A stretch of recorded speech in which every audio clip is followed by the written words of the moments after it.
Were you ever that one in a million? If so, what's your story? I was struck by lightning while talking on a landline. This was in the early 90s. Lightning struck the telephone line and traveled through the handset to my ear. My parents drove me to the ER. I couldn't talk very well. My brain knew what I wanted to say, but my mouth didn't want to say it. I had a terrible stutter. My doctor told me that I had had a dose of good, old-fashioned electroshock therapy. My speech was normal the next day, but I get a terrible headache whenever a thunderstorm comes through. I get a terrible headache whenever a thunderstorm comes through. That's just your brain shouting, stay away from the freaking phone. Orion over 89. Or his superpowers at their maximum with no outlet.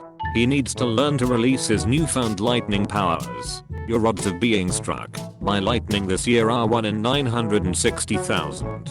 In your lifetime, those odds drop to about 1 in 12,000. Your odds of being struck by lightning twice in your lifetime are 1 in 9 million, which is still a higher chance than winning the Powerball. Provided by Google. I slept wrong one night and pinched a nerve in my neck so severely I lost the right side of my body. It just went silent, like it wasn't there for months. I woke up in the worst pain I've ever experienced and couldn't talk, move or do anything. The ER doctor thought I was having a stroke. My doctor had never seen a case as severe as mine, and it was purely a freak accident. Recovery took months, but I have use of my leg and hand again, with some numbness. Other than pain and spasms, I'm mostly back to normal. I hate reading stuff like this. If you're not safe lying asleep on a mattress, where are you safe? If it makes you feel better, the chances of it happening are smaller than dying in a fire in your sleep. Holy moly, just from sleeping wrong? Did they check for a spinal issue or something?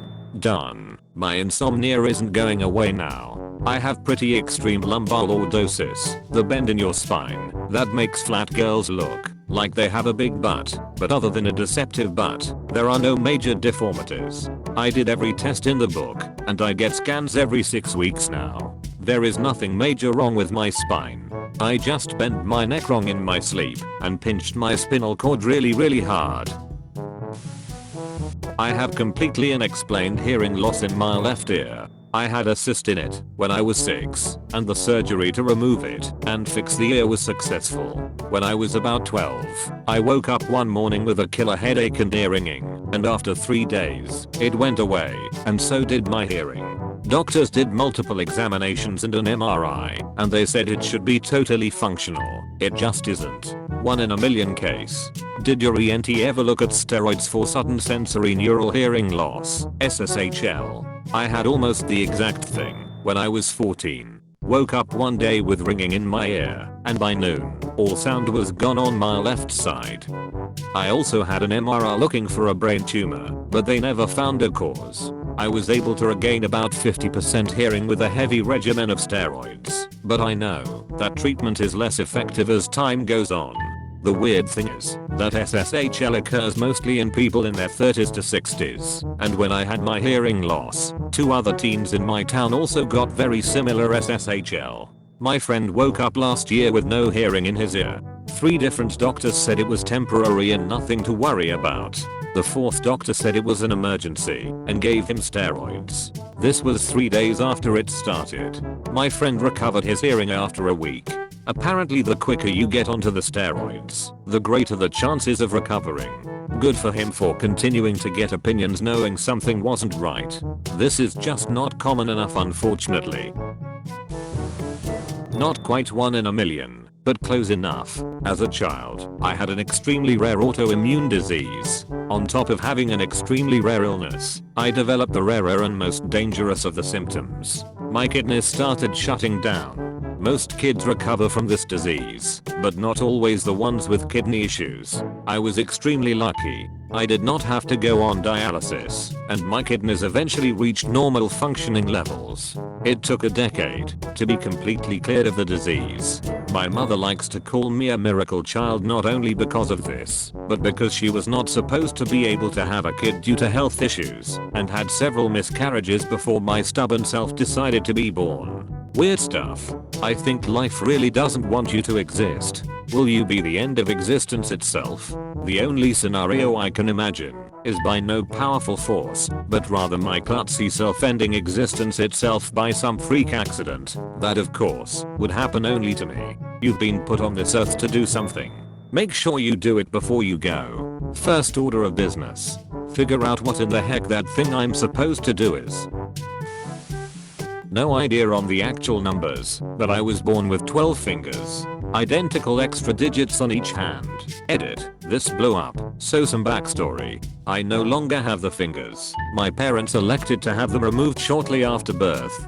There was a video of when everyone found out, but my aunt has lost it over multiple moves. The fingers were functional and would have behaved as if they were part of the intended 10. I have a scar on each pinky from where they were removed. As an extra fun fact, my older sister had 2 extra toes that did not actually grow and show. They found this out in high school when she broke her foot and they went in for x-rays and found that she has extra bones in her foot that just never grew out into the toes. Edit 2. Sorry everyone. I posted this then went to bed. Couple common questions. No, I'm not from Alabama or the South at all. The fingers would have worked and bent and functioned normally. They had bones, muscles, tendons, blood vessels. My hand is shaped completely normal. The fingers were like a double pack of Twix where they are side by side. The only thing that it would not have been able to do was move sideways very far as there was not a lot of webbing between original pinky and extra pinky. Fun fact number 2. This all comes from my dad's side of the family. My dad is born with 2 extra teeth than my sister and I have different moms. I'll try to answer any other questions that I did not cover in this. Well, I just woke up to a ton more questions. My parents decided to remove them to basically just save a child the hardship of being made fun of, which I fully understand.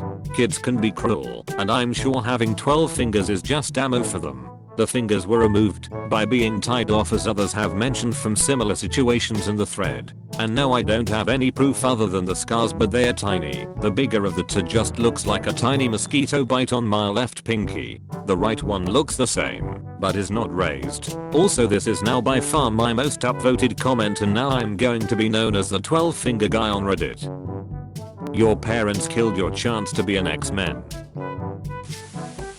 Not sure about the odds on this one, but I survived a non-survivable plane crash. I was on an old PO2, famous for being very safe and uncrushable, on a tour of the desert in western China when I was like 7. My father's friend who hosted me and piloted the plane didn't survive, but somehow I got out with a concussion and apparently passed out for almost a day in the middle of the desert, in the wreckage of the crash, 50 kilometers from the town/airport, on the edge of the desert.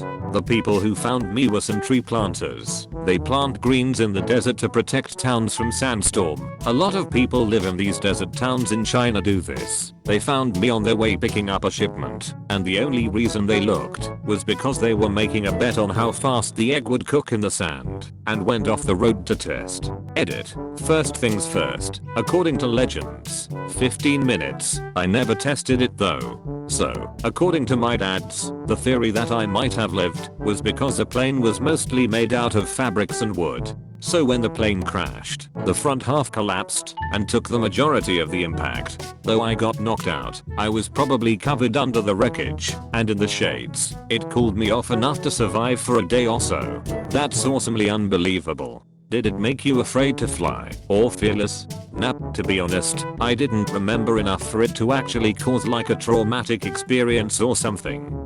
One day you'll be making eggs, and it will all come back in a dramatic flashback starring Nicolas Cage. The first one, I don't know about the exact odds, but I was born on the 7th of July 1977 and weighed 7 pounds and 7 ounces. Sadly though, I clocked in at 6:50 am. The other is that around the age of 14 I started to notice the outsides of both of my feet starting to get much wider. After a couple of years of buying expensive custom-made shoes, they decided to perform surgery on my feet. Turned out I had extra muscle growth along with something else I don't recall at the moment. My podiatrist told me he submitted a scholarly article on it. May also have been genetic, as when my dad was 3, he developed an extra toe growing out of each one of his big toes. So close to 7:77 am. Thanks for watching. If you enjoyed this video, please consider leaving a like and subscribing for more videos like this. Don't forget to leave your stories in the comments below.